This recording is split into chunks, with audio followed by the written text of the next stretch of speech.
CPM আবার বলে আমরা সেকুলার, মানে যারা ধর্ম মানে না।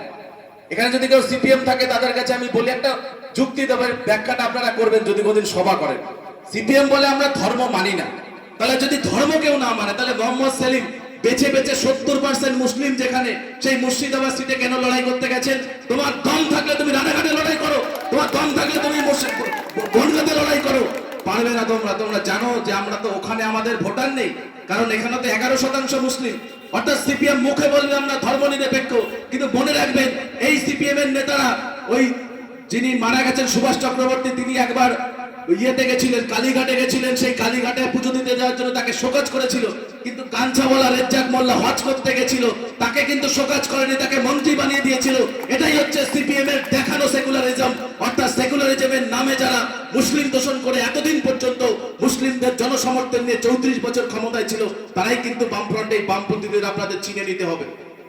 এখানে অনেক নেতারা আছেন এই সমস্ত মিথ্যা কথা বলে যে রাম মন্দির করলে কি হতো, সেখানে একটা দেওয়াল লেখা দেখছি, সিপিএম এর দেওয়াল লেখা আছে রাম মন্দির করা হয়েছে, কিন্তু তোমার ছেলেকে চাকরি দেওয়া হয়নি, তাহলে তোমার ছেলেকে একটা হাতে বাটি নিয়ে রাম মন্দিরের সামনে ভিক্ষা করতে বলে। একই দেওয়াল লেখা দেখছি আবার তৃণমূলের লিখেছে। অর্থাৎ যেটা আমরা বলি যে তৃণমূল এবং সিপিএম, দিনের বেলায় তৃণমূল, রাতের বেলায় সিপিএম, রাত্রের বেলায় তৃণমূল, দিনের বেলায় সিপিএম, এই কথাটা যে কতটা সত্যি, এদের দুটো রাজনৈতিক দলের স্লোগান বক্তব্য যাই শুনবেন দেখবেন একই। তো সেই সিপিএম এর উদ্দেশ্যে বলবো, 34 বছর তোমরা এই রাজ্যে ক্ষমতায় থেকেছো, একটা জেনারেশন জন্মগ্রহণ করেছে সিপিএম এর আমলে, মৃত্যুবরণ করেছে সিপিএম এর আমলে, যৌবন থেকে বার্ধক্য নেমে এসেছে সিপিএম এর আমল। তারা দেখেছে এই 34 বছর ধরে তোমাদেরকে উন্নয়ন করার জন্য তোমাদের সময় কম পড়ে গেছে, চাকরি দেওয়ার জন্য তোমাদের সময় কম পড়েছে, কাজের ব্যবস্থা করার জন্য সময় কম পড়েছে, অন্য দেওয়ার জন্য তোমাদের সময় কম পড়েছে। তাই আজকে 34 বছর ক্ষমতায় থাকার পরে 10 বছর পরে এসে বলছো আমার মন্দির চাই না, আমার কাজের ব্যবস্থা চাই, তাই তো? আমি আপনাদের কাছে বলতে চাই সিপিএম কি ডেভেলপমেন্ট করেছে একটা তথ্য দেব। আমাদের 77,000 বুথ ছিল একটা সময়, অর্থাৎ ধরে নেব আমি 70,000 গ্রাম।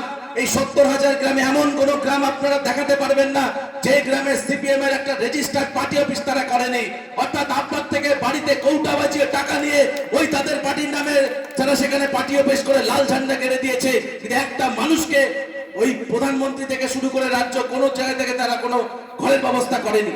আরে ভাবতে হবে না আমাদের যে সিপিএম 34 বছর ধরে আমাদের কোনো কাজের ব্যবস্থা করলো না, শুধু নিজেদের পার্টি ফান্ড বাড়িয়ে গেল, তারা পার্টি অফিস তৈরি করলো।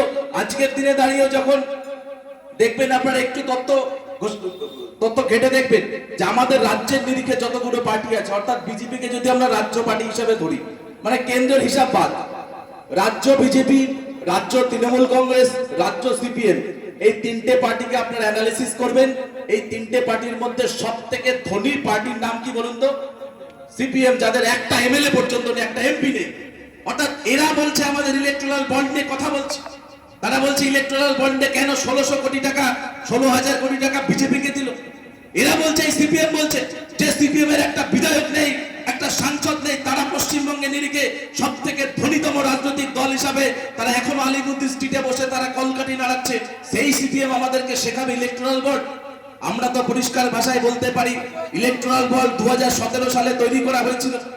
একটা রাজনৈতিক দল চালাতে গেলে আপনারা জানেন খরচের বিষয় আছে, কিন্তু এতদিন পর্যন্ত অর্থাৎ 2017-র আগে যত রাজনৈতিক দল ছিল তারা ক্ষমতায় ছিল, কেউ বিরোধী অবস্থায় ছিল, তাদের পার্টিকে ফান্ড আসতো, তাদের পার্টিতে কারা ফান্ড প্রদান করত কেউ জানতে পারেনি।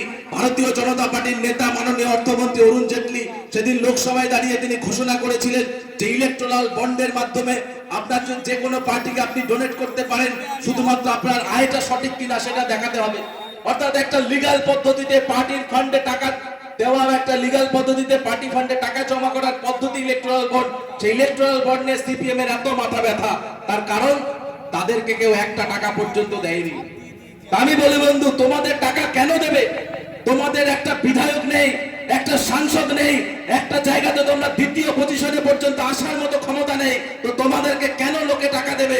টাকা তো তাদেরকেই দেবে, চাঁদা তাদেরকেই দেয় যারা ক্ষমতায় আসতে পারে, যাদের কারণে মানুষ উপকৃত হয়, যাদের কারণে দেশ উপকৃত হয়, রাজ্য উপকৃত হয়, মানুষ তাদেরকে অর্থনৈতিকভাবে সহযোগিতা করে। তাই তো ভারতীয় জনতা পার্টিকে মানুষ সহযোগিতা করেছে। মানুষের চাঁদার বিনিময়ে আজকে ভারতীয় জনতা পার্টি 2টো আসন থেকে 400 আসনে পৌঁছে গেছে।